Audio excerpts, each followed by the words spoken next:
जेवण झालं मी बेडरूममध्ये आली. बेडरूममध्ये आल्यानंतर मी बेड आवरून घेतला. मग म्हटलं थोडंसं बाहेर बघूया. बाहेर तर काहीच पाऊस नव्हता, पण खूप जास्त थंडी होती आणि लाईट्सही गेल्या होत्या. म्हटलं चला आपली थोडीशी ऑफिसची बॅग ती थोडी आवरून घेऊ. बघा माझ्या बॅगमध्ये काय असतं. माझा असतो फेसवॉश, माझे जास्त लिपस्टिक्सच असतात. 2-3 शेड तर असतातच माझे लिपस्टिकचे, हे बघून घ्या. आणि त्यानंतर म्हटलं चला थोडंसं बॅग आवरून घेऊया. बॅग आवरून झाल्यानंतर म्हटलं चला थोडेसे सॉंग्स ऐकू, पण काय माझा मूड नाही सॉंग ऐकायचा आत्ता.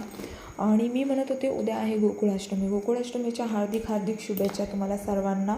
हे बघा माझ्या बॅगेत तर एवढा सारा पसारा असतो. तुमच्या बॅगेत किती पसारा असतो ते मला सांगा. ते जाऊ द्या, ते तर मुद्दे होतच असतील.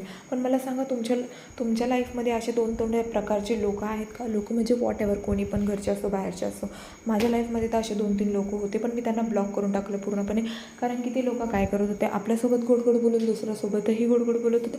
गोड बोलूनच जाऊ द्या, आपल्याला काही फरक नाही पडतो, त्यांचा प्रश्न